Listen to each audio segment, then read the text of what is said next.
당신의 마음을 정말 아는 사람이 있습니까? 안녕하세요. 오늘은 우리 모두가 한 번쯤 느껴봤을 깊은 외로움에 대해 이야기해 보려 합니다. 며칠 전 한 지인분께서 이런 말씀을 하셨습니다. 평생 많은 사람을 만나며 살았는데 정작 내 마음을 진짜 알아주는 사람은 하나도 없는 것 같아요. 그분의 목소리에는 깊은 쓸쓸함이 묻어났습니다. 가족도 있고 친구도 있는데 왜 이렇게 혼자인 것 같은지 모르겠다고 하셨습니다. 여러분도 혹시 이런 적 있으신가요? 사람들에 둘러싸여 있지만 아무도 내 마음을 몰라주는 것 같은 순간 말입니다. 오늘 이 이야기를 끝까지 들으시면 왜 우리가 이런 외로움을 느끼는지, 그리고 어쩌면 그것이 당연한 일인지 이해하시게 될 것입니다. 우리는 모두 섬입니다. 사람은 근본적으로 혼자입니다. 아무리 가까운 사이라도 완전히 이해할 수는 없습니다. 각자의 머릿속에는 상대방이 절대 알 수 없는 생각과 감정들이 있습니다. 우리는 말과 행동으로 자신을 표현하지만 그것은 빙산의 일각에 불과합니다. 수면 아래에 보이지 않는 부분이 훨씬 더 큽니다. 60대 초반에 한 여성분께서 들려주신 이야기입니다. 40년을 함께 산 남편이 있습니다. 세상에서 가장 가까운 사람이라고 생각했습니다. 하지만 어느 날 문득 깨달았답니다. 남편은 자신의 절반도 모른다는 것을 말입니다. 평생을 함께 살았지만 남편은 자신이 무엇을 좋아하고 무엇을 두려워하는지 제대로 알지 못했습니다. 자신도 일부러 숨긴 것은 아니었습니다. 다만 말하지 않았을 뿐입니다. 더 놀라운 것은 자신도 남편을 잘 모른다는 사실이었습니다. 40년을 봤지만 남편이 진짜로 원하는 것이 무엇인지 확신할 수 없었습니다. 가장 가까운 사이라고 생각했는데 실은 서로 다른 세계에 살고 있었던 것입니다. 그날 이후 외로움이 밀려왔습니다. 이 세상에 나를 완전히 이해하는 사람은 아무도 없다는 것을 받아들이기 힘들었습니다. 하지만 그것이 진실이었습니다.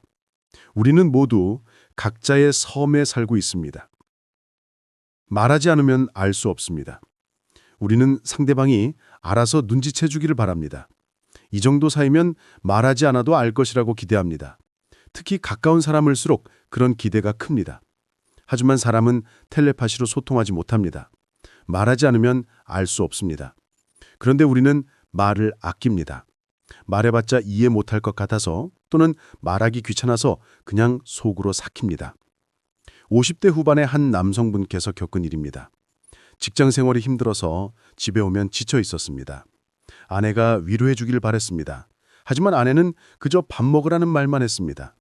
내 마음을 전혀 모른다고 서운했습니다. 그러던 어느 날 아내가 물었답니다.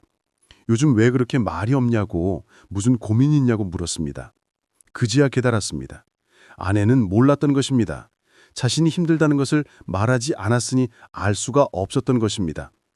용기를 내어 이야기했습니다. 직장에서 겪는 어려움들을 솔직하게 털어놓았습니다. 아내는 진지하게 들어주었습니다. 그리고 위로해 주었습니다. 그렇게 간단한 일이었습니다. 말만 했으면 진작에 해결될 일이었습니다. 그동안 혼자 소갈이하며 아내를 원망했던 것이 부끄러웠습니다. 상대방이 내 마음을 모르는 것은 당연합니다. 말하지 않았으니까요. 알아주기를 바라기 전에 먼저 말해야 합니다.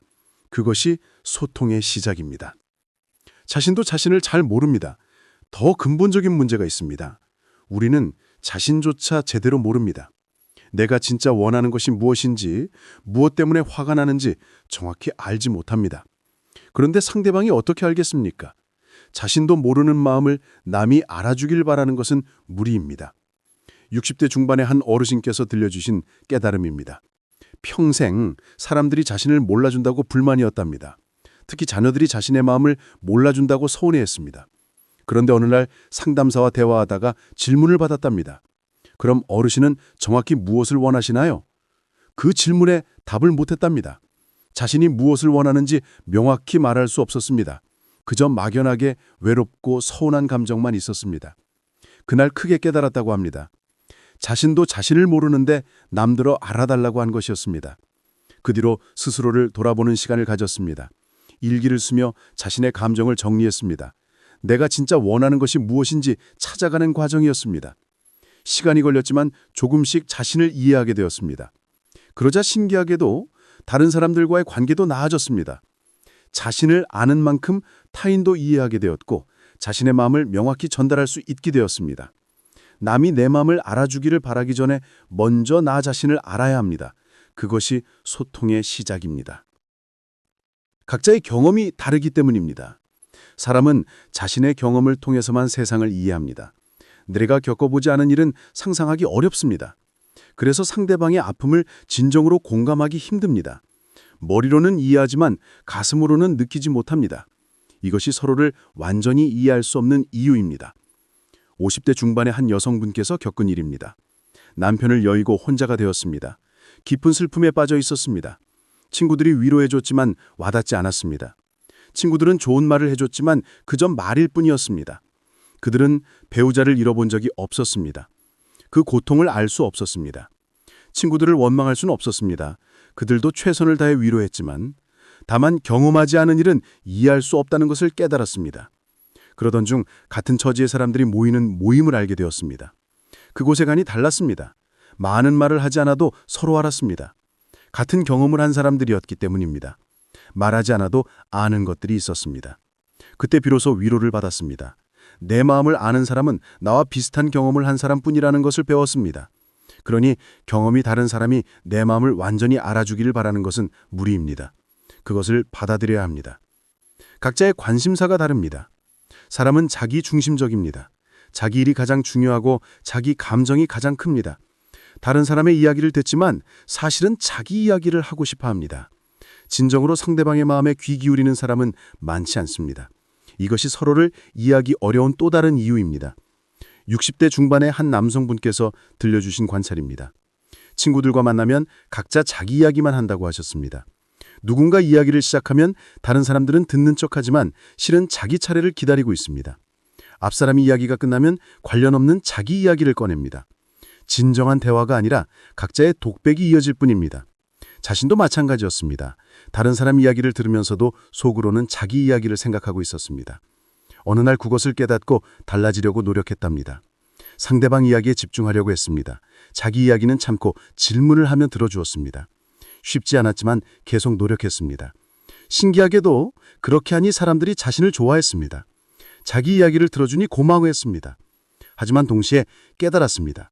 역시 사람들은 자기 이야기만 하고 싶어 한다는 것을. 내 마음을 알아주는 사람을 찾기 어려운 이유는 모두가 자신의 이야기를 하느라 바쁘기 때문입니다. 완벽한 이해는 환상입니다. 우리는 완벽한 이해를 꿈꿉니다. 나를 완전히 알아주는 단 한 명을 찾고 싶습니다. 영화나 드라마에서 본 것처럼 말하지 않아도 알아주는 그런 관계를 원합니다. 하지만 그것은 환상입니다. 현실에는 그런 관계가 없습니다. 아무리 가까운 사이라도 완전한 이해는 불가능합니다. 50대 후반의 한 부부 상담사분께서 들려주신 이야기입니다. 많은 부부들이 상담을 받으러 온답니다. 대부분 비슷한 불만을 갖고 있습니다. 배우자가 자신을 이해하지 못한다는 것입니다. 이렇게 오래 살았는데 왜 내 마음을 모르냐고 원망합니다. 하지만 그것은 잘못된 기대라고 하셨습니다. 아무리 오래 살아도 완전히 이해할 수는 없습니다. 사람은 계속 변하고 생각도 바뀌기 때문입니다. 상담사분은 부부들에게 이렇게 말한답니다. 완벽한 이해를 기대하지 마세요. 대신 노력하는 모습을 봐주세요. 상대방이 당신을 이해하려고 애쓰는 것만으로도 충분합니다. 그 노력 자체가 사랑입니다. 완벽한 이해가 아니라 이해하려는 노력이 중요합니다. 그것을 깨달으면 관계가 편해집니다. 상대방을 원망하지 않게 됩니다. 내 마음을 완전히 아는 사람은 이 세상에 없습니다. 그것을 받아들일 때 비로소 현실적인 관계를 맺을 수 있습니다. 표현하지 않는 문화 속에서 우리는 감정 표현에 익숙하지 않은 문화에서 자랐습니다. 특히 우리 세대는 더욱 그렇습니다. 참는 것이 미덕이었고 드러내는 것은 창피한 일이었습니다. 그래서 속으로 삭히는 것에 익숙합니다. 말하지 않고 눈치로 알아주기를 바랍니다. 하지만 그것은 통하지 않습니다. 60대 중반의 한 어머니께서 들려주신 후회입니다. 평생 자녀들에게 사랑한다는 말을 한 적이 없답니다. 그 시대는 그런 말을 하지 않았습니다. 마음속으로는 사랑했지만 표현하지 않았습니다.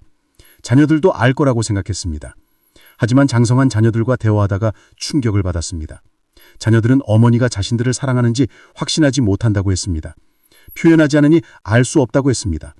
그날 크게 반성했다고 합니다. 표현하지 않으면 모릅니다. 아무리 속으로 사랑해도 말과 행동으로 보여주지 않으면 전달되지 않습니다. 그 뒤로 노력했습니다. 어색하지만 사랑한다고 말하고 안아주었습니다. 처음에는 어색했지만 점점 자연스러워졌습니다. 자녀들도 변했습니다. 어머니의 마음을 알게 되었고 더 가까워졌습니다. 내 마음을 알아달라고만 하지 말고 먼저 표현해야 합니다. 그것이 이해로 가는 첫걸음입니다. 듣는 법을 배워야 합니다. 내 마음을 알아주는 사람이 없다고 불평하기 전에 먼저 되돌아봐야 합니다. 나는 다른 사람의 마음을 알아주려고 노력했는가 하고 말입니다. 대부분의 경우 우리도 다른 사람의 마음을 제대로 듣지 않습니다. 내 이야기만 하느라 바쁩니다. 진정으로 듣는 법을 배워야 합니다. 50대 초반에 한 목사님께서 들려주신 가르침입니다. 상담을 하다 보면 대부분의 사람들이 듣지 않는다고 하셨습니다. 듣는 척하지만 실은 다음에 할 말을 생각하고 있습니다. 상대방 말이 끝나기도 전에